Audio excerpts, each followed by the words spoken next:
Muy amable, Eduardo. Primeramente quiero agradecerles a toda la directiva del Colegio de Psicólogos del Perú por esta invitación.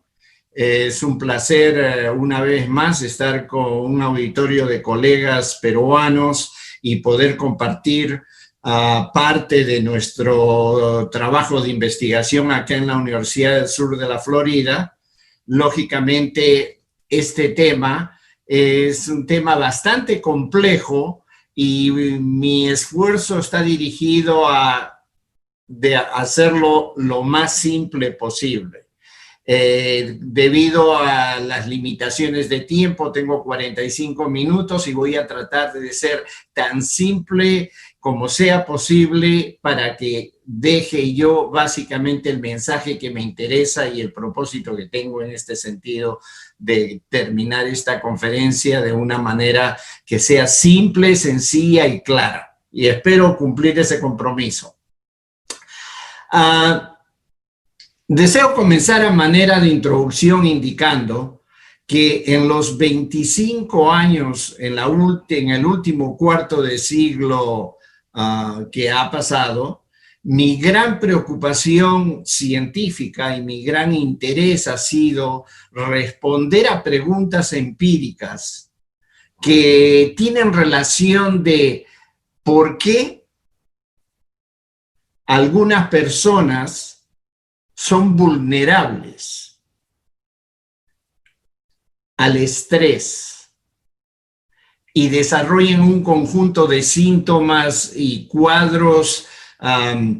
sintomáticos y enfermedades, mientras otras personas, y yo diría la gran mayoría,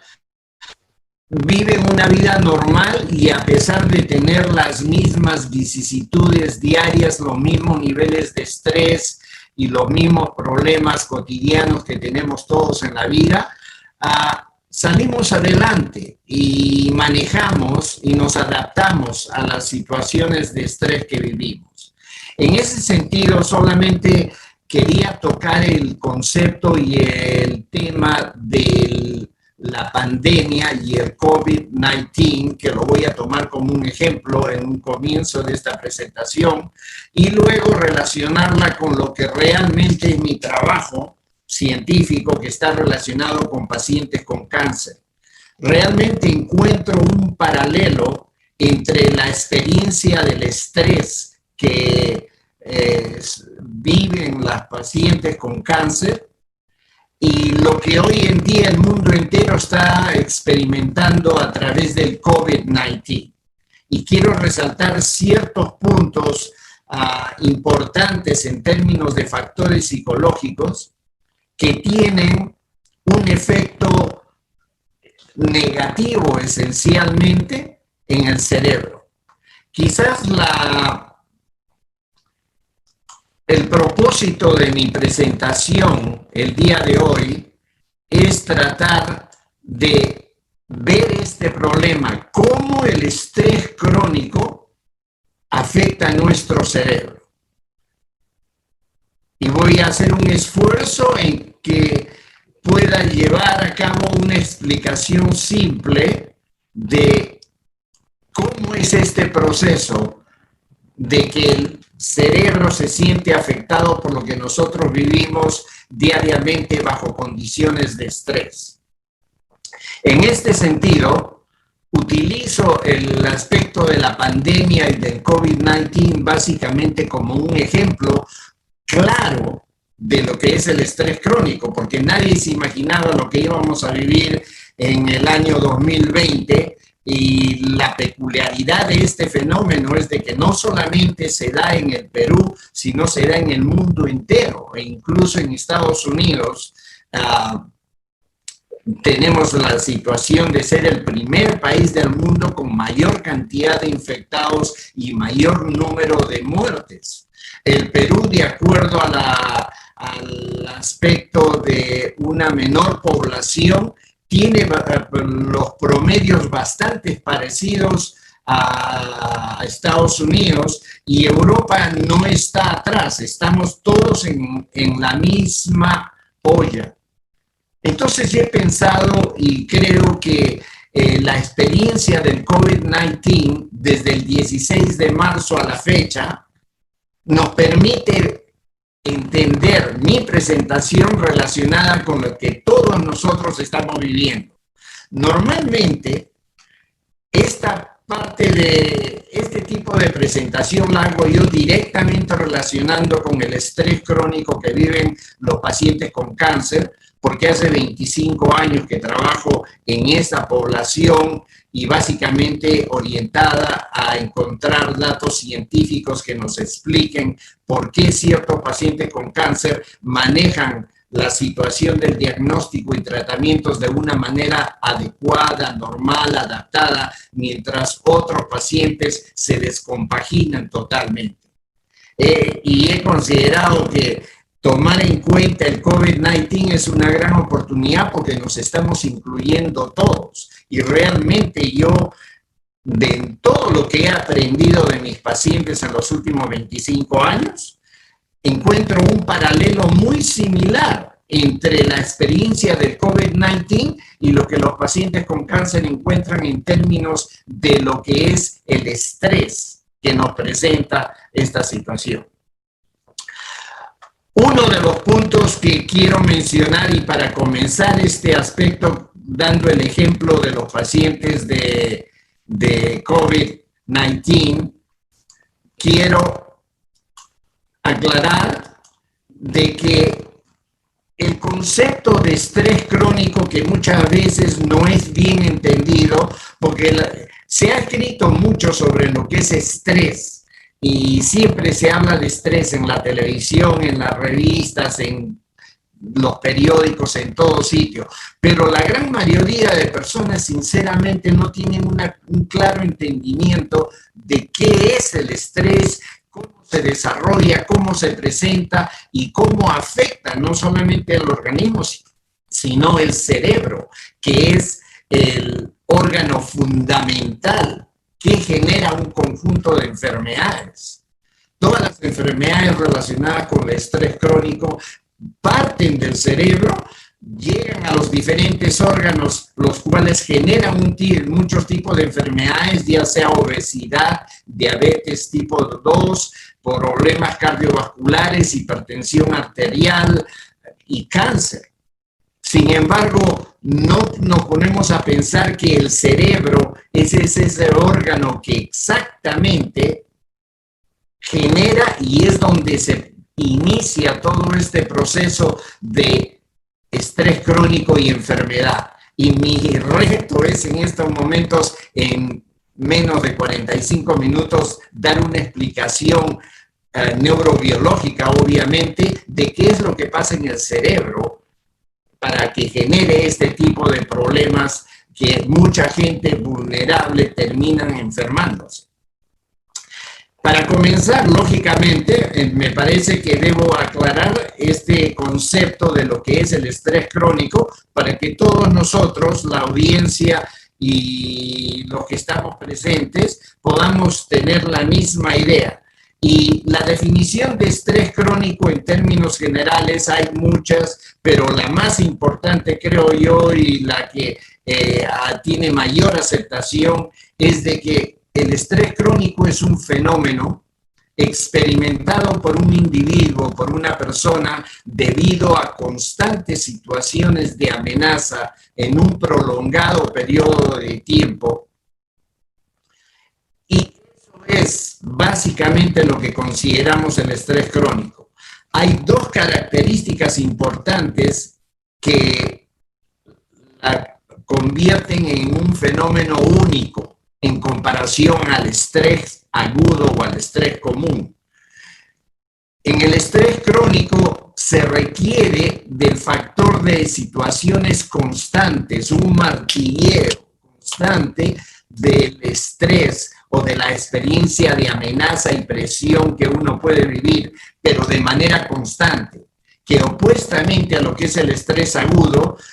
podría dar un ejemplo del estrés agudo como por ejemplo un terremoto de 5.5 en Lima, al cual estamos acostumbrados, y lógicamente sentimos un impacto en esos momentos y pasa 1 hora, 2 horas y las cosas se tranquilizan y fue un susto, pero seguimos con nuestra vida normal. En cambio, en el estrés crónico es un constante martilleo y es por eso que el fenómeno de la pandemia es un ejemplo, pero perfecto para utilizar en este tipo de presentación, porque es un martilleo en el cual, por ejemplo,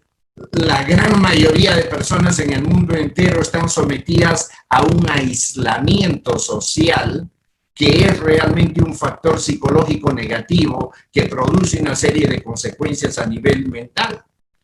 Otro elemento es el miedo o el temor que lógicamente las autoridades y los medios de comunicación masiva han inyectado en el individuo en todo el mundo. Es lo mismo. Los medios de comunicación masiva en el Perú, en Chile, Argentina, Estados Unidos y Europa han hecho lo mismo de generar un miedo y un temor que en muchos casos incluso se han desarrollado cuadros del estrés postraumático, sin llegar a exageraciones. Y lo que nosotros sabemos hoy en día es de que en base a la información que recibimos de la Organización Mundial de la Salud y del Centro de Enfermedades de Estados Unidos, el CDC, la depresión y los desórdenes de ansiedad se han duplicado en lo mínimo, por lo menos mínimamente se han duplicado en la gran mayoría de países. Y los servicios de salud mental en estos momentos están realmente en una situación difícil de poder servir y atender a todos estos pacientes. Entonces creo yo que por lo menos hasta aquí tenemos claramente entendido de que estos dos elementos del estrés crónico lo convierten en un fenómeno particular. Las constantes situaciones y el martilleo que continúa día a día sobre nuestro organismo, sobre nuestra mente. Y el otro punto importante es sobre un prolongado periodo de tiempo. A diferencia de un terremoto, que es una cosa momentánea, tenemos desde el 16 de marzo a la fecha casi 8 meses o más de que estamos experimentando todo este problema con la esperanza de que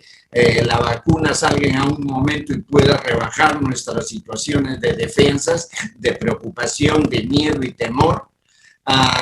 Pero esas dos características son las que generan lo que es el estrés crónico.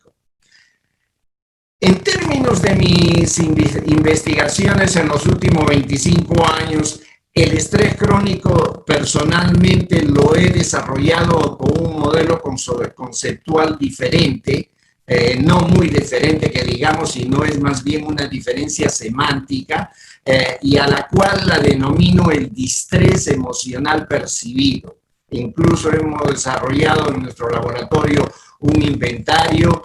psicométrico que evalúe el nivel de distrés emocional percibido, que en esencia lo que está evaluando es los niveles de estrés crónico.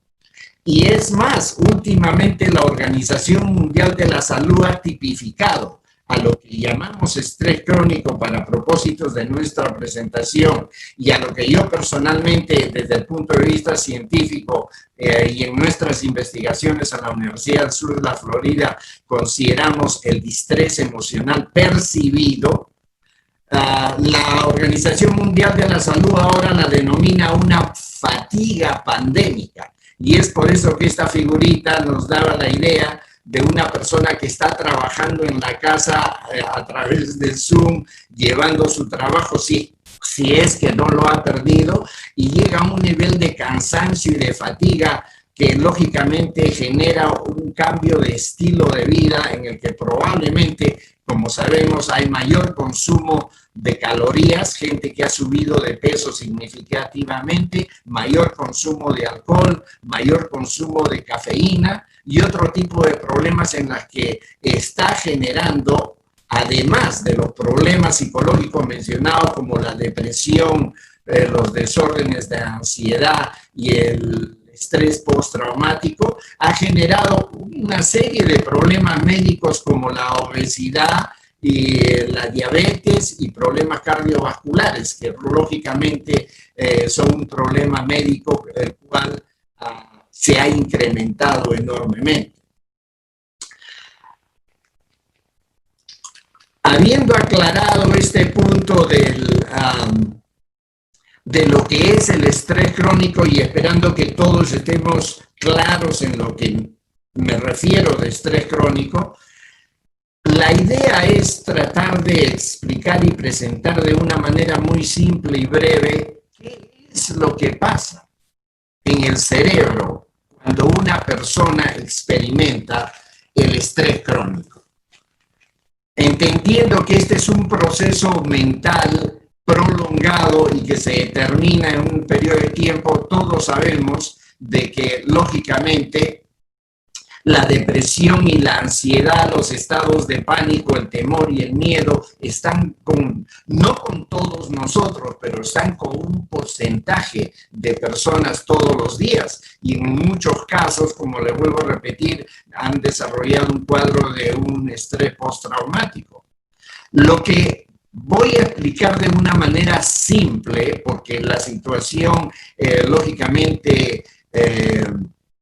neurobiológica, la explicación neurobiológica del estrés crónico es mucho más compleja y en este periodo de tiempo y por razones de lo limitado de mi presentación en términos de tiempo no podría entrar en gran detalle, pero por lo menos quiero darles una idea de cómo el estrés crónico impacta en el organismo. Probablemente la mayoría de ustedes están familiarizados ya con lo que es el eje hipotalámico pituitario suprarrenal. Y este es el tema central para el inicio de una serie de cascadas que terminan en el desarrollo de una serie de enfermedades no solamente psicológicas, sino también médicas. Y sabemos de que el hipotálamo, que viene a ser la vedette, si se quiere decir así, por darle un nombre, de todo este problema de estrés y enfermedad a través de impactar el cerebro, porque el hipotálamo lógicamente es una estructura interna dentro del cerebro, se convierte en la vedette porque, como vamos a ver en unos momentos, otras estructuras, particularmente en el sistema límbico, tratan de capturar al hipotálamo y tratan de enviar proyecciones y comunicarse y hablar con el hipotálamo de tal manera que el hipotálamo pueda reaccionar dentro de este contexto del estrés crónico. Y lo que acá es que apenas el hipotálamo comienza a experimentar el estrés crónico, lo primero que presenta es una producción mayor de una hormona que se denomina la hormona liberadora de corticotropina. Y esa hormona liberadora de corticotropina que se crea en una de las áreas del hipotálamo, en una de sus áreas, porque son varias áreas las que tienen, las que no voy a entrar en detalle el día de hoy por razones de tiempo, envía esta hormona a la glándula pituitaria, la cual al recibir la hormona liberadora corticotropina, desarrolla y genera la producción de una hormona que es la hormona adrenocorticotrópica, más conocida como la hormona ACTH. Y ahí es donde comienza el gran problema, porque la glándula pituitaria se va a comunicar directamente con las glándulas suprarrenales. Y en ese momento, en el momento que las glándulas suprarrenales reciben esa llamada telefónica de la glándula pituitaria diciendo te estoy enviando una buena cantidad de hormona adrenocorticotrópica, inmediatamente las glándulas suprarrenales comienzan a producir una gran cantidad de cortisol, lo que realmente es la causa esencial del problema en el cual una persona bajo condiciones de estrés crónico va a determinar un deterioro y una descompensación de la salud física, porque esencialmente hasta este momento estamos hablando que varias estructuras cerebrales, el hipotálamo, la glándula pituitaria, están enviando a las glándulas suprarrenales ese tipo de hormonas antes mencionadas, y por lo tanto las glándulas suprarrenales van a producir una gran dosis de cortisol. Lo interesante de todo esto es que el cortisol siempre es producido por las glándulas suprarrenales y es necesario, vital y crítico para poder sobrevivir. Nosotros necesitamos del cortisol.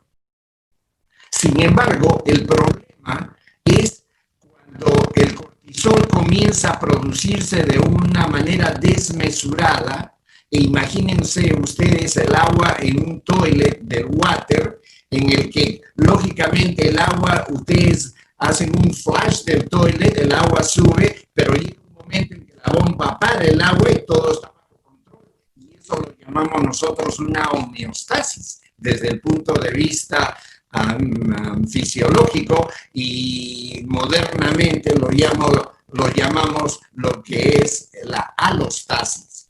Pero en conclusión, lo claro es que el cortisol lo tenemos, está con nosotros, es necesario, es vital para poder sobrevivir, pero el problema es cuando la glándula pituitaria nos envía la hormona adrenocorticotrópica de una manera excesiva, que genera de que las glándulas suprarrenales produzcan este cortisol de una manera excesiva. ¿Qué es lo que pasa cuando el cortisol comienza a pasar al flujo sanguíneo de una manera excesiva? Obviamente es ahí donde vienen los problemas, como por ejemplo la resistencia a la insulina, los problemas de hipertensión arterial y una serie de complicaciones de las cuales no voy a entrar, como les vuelvo a decir en este momento. Este es un curso de 16 semanas que desarrollo acá en la universidad, en USF, y estoy tratando de presentarlo en 45 minutos. Entonces, por lo menos las ideas claras y concretas quiero dejarlas para ustedes, y que en conclusión en esta lámina indicarles de que el cortisol viene a ser el villano de la película, porque una vez que las glándulas suprarrenales comienzan a producir unas grandes dosis y altas elevaciones de cortisol, ya es cuando entramos en problemas. Ya es cuando entramos en situaciones de decir, ¿por qué he subido 10 kilos de peso en los últimos 2 meses? ¿Por qué me ha hecho que mi azúcar está alta y que soy un prediabético? ¿O por qué de pronto siento que mi presión arterial está elevada? Y esencialmente el cortisol en el flujo sanguíneo de una manera elevada día a día debido al problema del estrés crónico es la que está generando una serie de problemas, y me voy a quedar solamente con ese tipo de problemas y no entrar en la gran gama de enfermedades del sistema inmune, ya sean autoinmunes o por supresión del sistema inmune, infecciones y otra serie de problemas, y todo esto generado por un exceso de cortisol. En este sentido, entendamos que el cortisol es el villano de la película. Ahora bien, uno de los puntos en el cual nosotros realmente enfocamos y explicamos este problema de cortisol es en el sistema límbico. El sistema límbico es el sistema emocional del cerebro. Y aquí en este sistema límbico existen ciertas estructuras críticas que tienen una gran relación con el hecho de mantener los niveles de cortisol elevados en el organismo. Por lo tanto, no es únicamente la idea de que el cortisol está elevado y en algún momento bajará. Hay otras estructuras cerebrales y concretamente les voy a mencionar a 3 estructuras cerebrales por razones de tiempo que tienen que ver directamente con las proyecciones y las conexiones que estas estructuras tienen con el hipotálamo, de tal manera que el hipotálamo siga produciendo la hormona CHF que va a generar que el cortisol esté anegando el fluido sanguíneo de una persona. Una de esas estructuras cerebrales en el sistema límbico y que esencialmente es de carácter emocional y que está generada por las reacciones emocionales del individuo, por el estilo de vida del individuo, por el tipo de personalidad del individuo, son el hipocampo, la amígdala y la corteza prefrontal. Estas 3 estructuras, hay muchas más estructuras y muchas más asociaciones, proyecciones que van y vienen, estructuras que se comunican y hablan entre sí, pero estas 3 son cruciales en el proceso de entender lo que es el desarrollo de una enfermedad causada por el estrés crónico.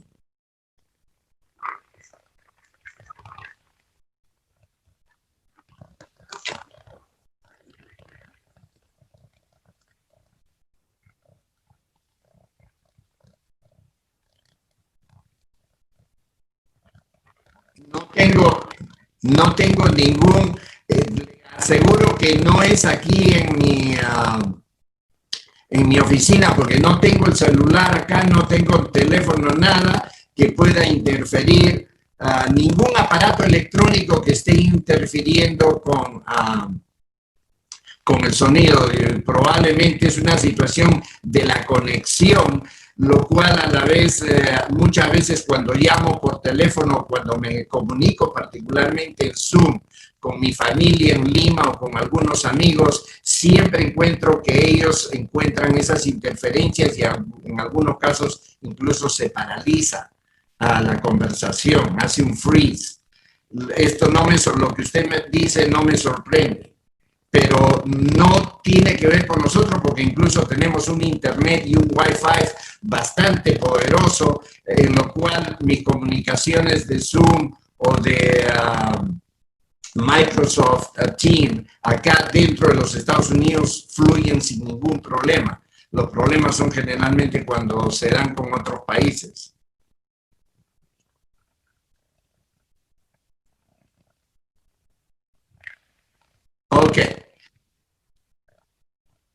Ok, perfectamente. Entonces decía de que básicamente las 3 estructuras que tenemos que tener pendientes dentro del sistema límbico, que es el sistema emocional del cerebro conectado con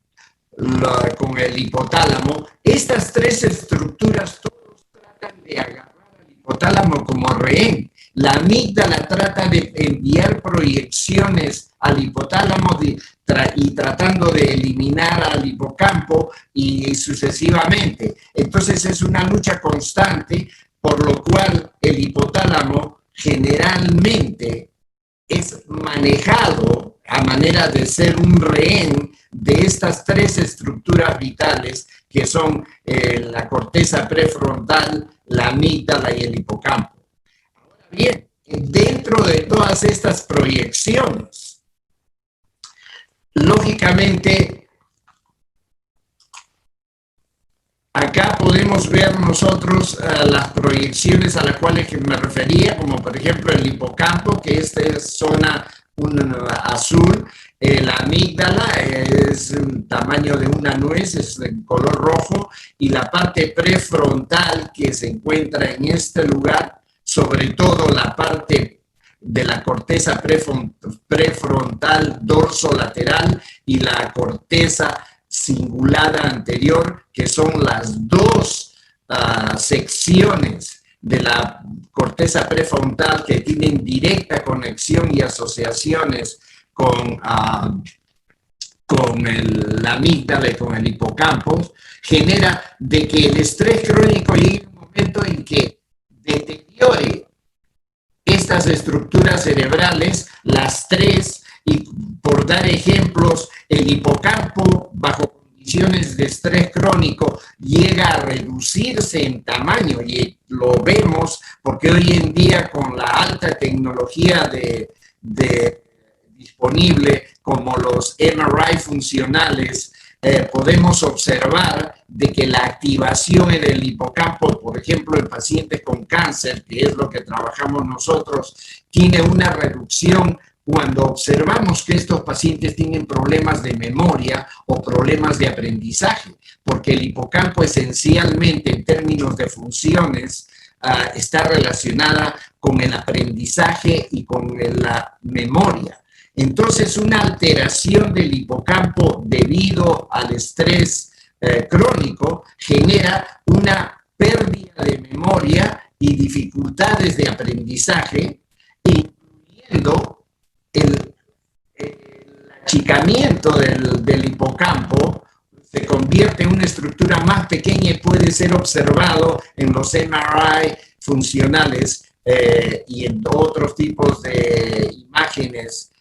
nucleares que nos permiten observar que esta situación sucede. Con la amígdala es lo contrario. La amígdala, al ser afectada por el estrés crónico, se expande y crece en tamaño porque tiene núcleos celulares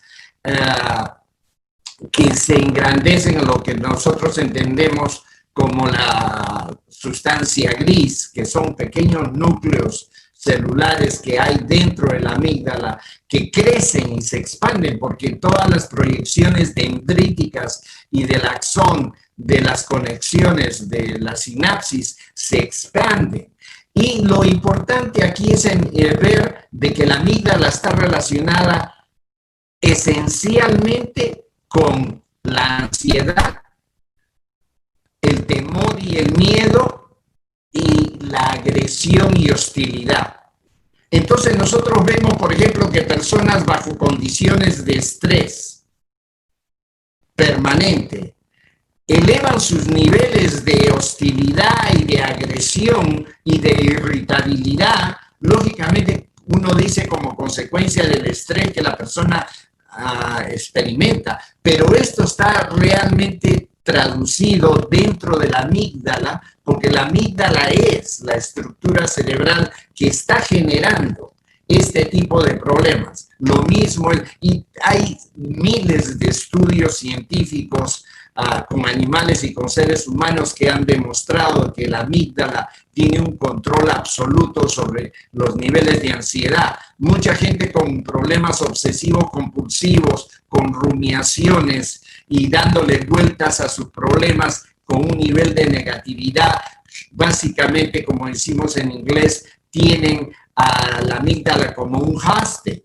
porque está la amígdala básicamente siendo alimentada y a su vez alimenta la forma de pensar, y la forma de pensar viene con esta tercera estructura que es importante, que es la corteza prefrontal, porque sabemos que las funciones de la corteza prefrontal están relacionadas con la capacidad de decisión, con el razonamiento lógico, con el nivel de madurez. Es más, la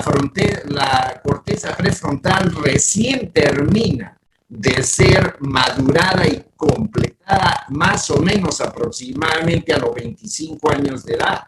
Antes de los 25 años, una persona todavía tiene una corteza prefrontal que no está suficientemente mielinizada, por lo tanto no es completa. Y eso nos hace ver que hay muchas decisiones que los adolescentes y la gente joven comete, que son, entre comillas, burradas, que realmente son las funciones de la corteza prefrontal. Y cuando hablamos de madurez y de crecimiento mental, estamos hablando de una persona que lógicamente ya tiene un desarrollo completo de esta corteza prefrontal, en la cual permite básicamente hacer buenas decisiones, buenas metas de trabajo, mejor organización en su día a día. Pero cuando una persona está bajo condiciones de estrés crónico, y lo cual hoy día es común bajo las condiciones del COVID-19, hay mucha gente que no solamente está experimentando problemas de memoria, problemas de aprendizaje, problemas de lógica, racionamiento y un buen sentido de hacer lo correcto. Porque si yo sé que en esta situación que vivimos, yo necesito lavarme las manos constantemente, necesito no tocarme la cara, necesito ponerme la mascarilla cuando salgo a lugares públicos, ya sea para hacer compras, y necesito mantener una distancia social adecuada, irme a una fiesta o irme a una discoteca, lógicamente nos da indicios de que hay problemas en la corteza prefrontal de esa persona que no presenta un pensamiento lógico y razonable en el comportamiento de esta persona. Entonces, claramente, el estrés crónico tiene un efecto altamente negativo sobre muchas estructuras del sistema límbico y del cerebro, pero esencialmente quiero, para razones de esta presentación, concentrarme en estas tres puntos. Yo sé que estoy llegando a un momento en que ya el tiempo es corto, calculo que tengo aproximadamente unos 10-15 minutos más, y quiero indicar de que no todo es malo en términos de lo que me refiero al estrés crónico y el efecto, el impacto negativo que el estrés crónico tiene en el individuo. Pero hay cosas buenas que podemos rescatar y quizás este es el final de mi presentación, dando a entender de que hoy en día conocemos y entendemos lo que es la epigenética, y la epigenética lógicamente indica que no todos los genes porque en las conexiones a las cuales me he referido en esas tres estructuras cerebrales tiene mucho que ver también la movilización de genes y la expresión de genes causadas por situaciones de estrés. Pero lo importante de esto es de que sabemos de que la epigenética permite de que muchos factores psicológicos que afectan a los genes o que puedan afectar la expresión de los genes, que puedan crear un acceso a la expresión genética, tenemos intervenciones psicológicas que pueden revertir esa situación, y esa es la buena noticia, esa es la parte positiva de todo este trabajo con pacientes con distrés emocional y con estrés crónico, de que no todo está consumado. Una persona que experimenta el estrés crónico puede comenzar a tomar ciertas pautas terapéuticas para terminar con los niveles de estrés crónico que están generando un alto nivel de cortisol, porque al final de cuentas el cortisol es el instrumento que está llevando a través de la circulación sanguínea todo este tipo de problemas a las diferentes estructuras del cuerpo, incluyendo al mismo cerebro. En ese sentido, la epigenética nos da esa esperanza de que ciertos factores psicológicos e intervenciones psicológicas y cambios en el estilo de vida de una persona pueden generar un cambio genético del cual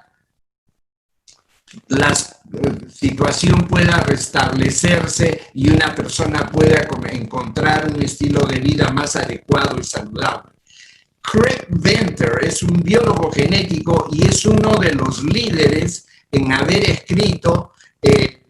la secuencia del genoma humano en el año 2003. Sin embargo, él indicó, y lo sigue indicando en las conferencias que él presenta, de que el destino de la genética no son los genes y que los genes no mandan, porque el 95% del genoma humano es un readout y nada más. Es decir, es como un piano donde las teclas, cada tecla es un gen, están tranquilas y están adormecidas, pero cuando viene un factor ambiental y aprieta esa tecla, entonces se puede presentar una expresión genética. Y él aclara, y lo ha dicho en muchas oportunidades, de que el destino de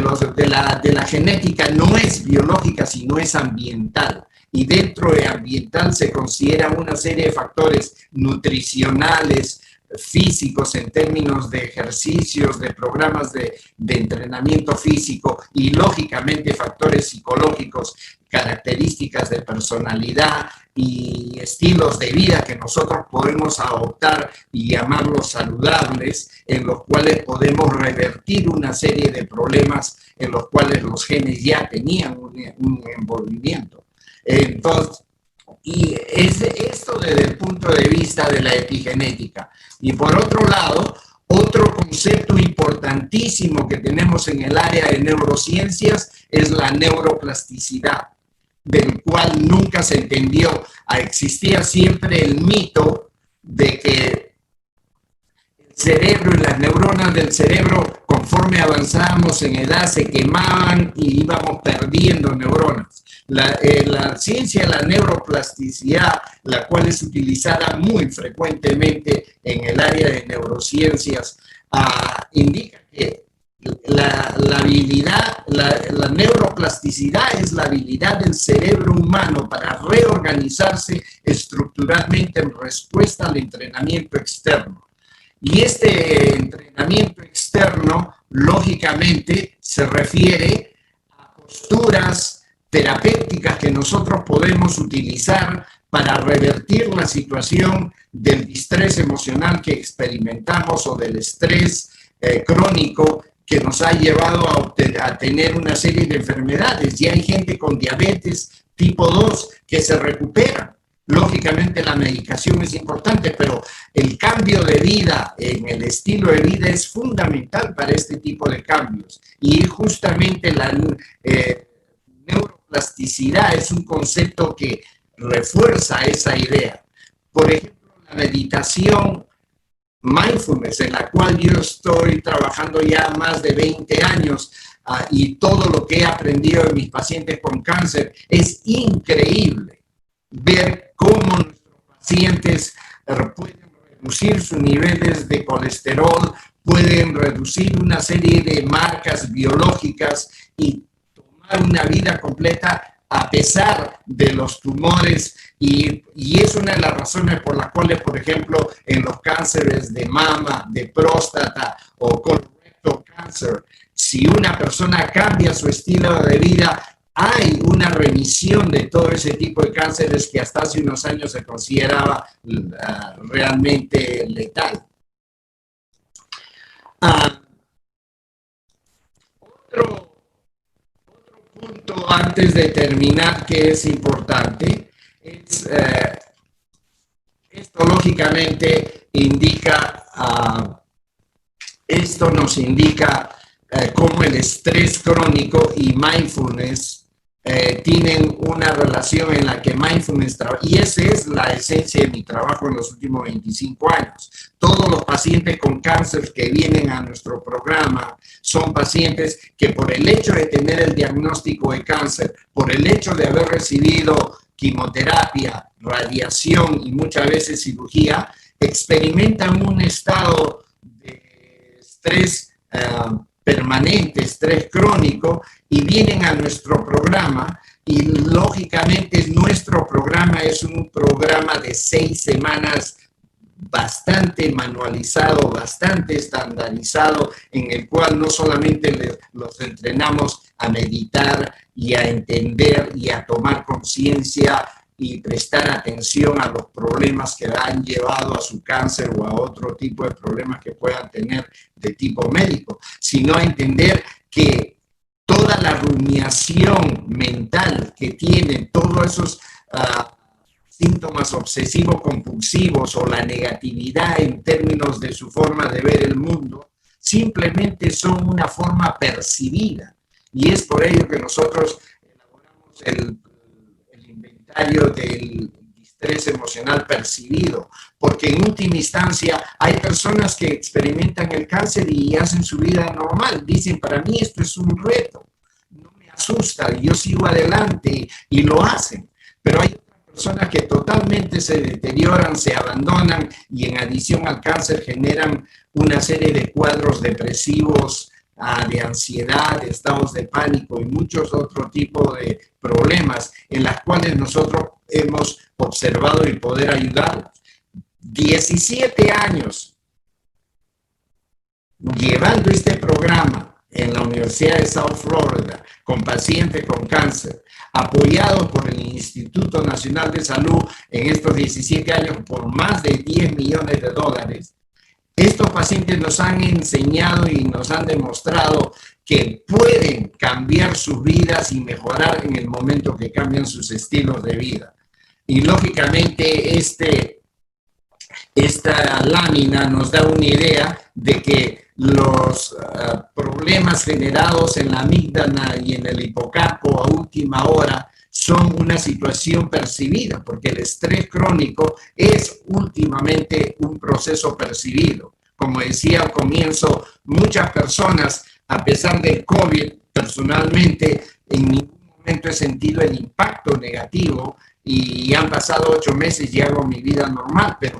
y la gran mayoría de personas estamos en esta situación, pero muchas otras se abandonan, son totalmente vulnerables a este tipo de problemas. Finalmente, quiero mencionar de que, por ejemplo, dentro de nuestros estudios de investigación y en la última publicación presentada el año pasado, en el 2019, he sacado de nuestra publicación, la cual es de un Large Randomized Clinical Trial of Mindfulness sobre cortisol e inflamación, IL-6, lo cual esta figura nos da una idea y la puse acá solamente de manera ilustrativa para demostrar que en el programa de 6 semanas que le presentamos, los pacientes fueron capaces de reducir sus niveles de cortisol, por lo tanto fueron capaces de reducir sus niveles de inflamación, los cuales son causados por citoquinas proinflamatorias que a su vez dentro de esa cascada son generadas por las grandes elevaciones de cortisol. Esto lógicamente es una ilustración breve que no podía entrar en más detalles. Si alguno de ustedes tiene interés en ver los resultados de nuestro laboratorio, que corroboran muchos laboratorios en el área de mindfulness, pueden entrar a mi website y tenemos ahí todas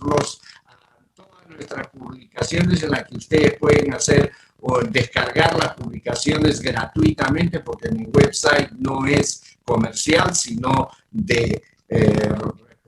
nuestros estudios de investigación. Espero que esta breve presentación haya sido lo suficientemente clara. Disculpen por el problema de audio que hay, pero no es culpa de nosotros, sino del Wi-Fi y de la conexión de Internet, que a mí no me sorprende porque comúnmente sucede con el Perú. Pero de todas maneras, lo que quiero dejar para terminar es de que esta presentación ha sido bastante simplística en términos de lo que son los efectos nocivos del estrés crónico sobre el cerebro. Y lógicamente, una vez que eso se presenta, el comportamiento de una persona, ya sea en condiciones de COVID-19 o de cáncer o de problemas cardiovasculares,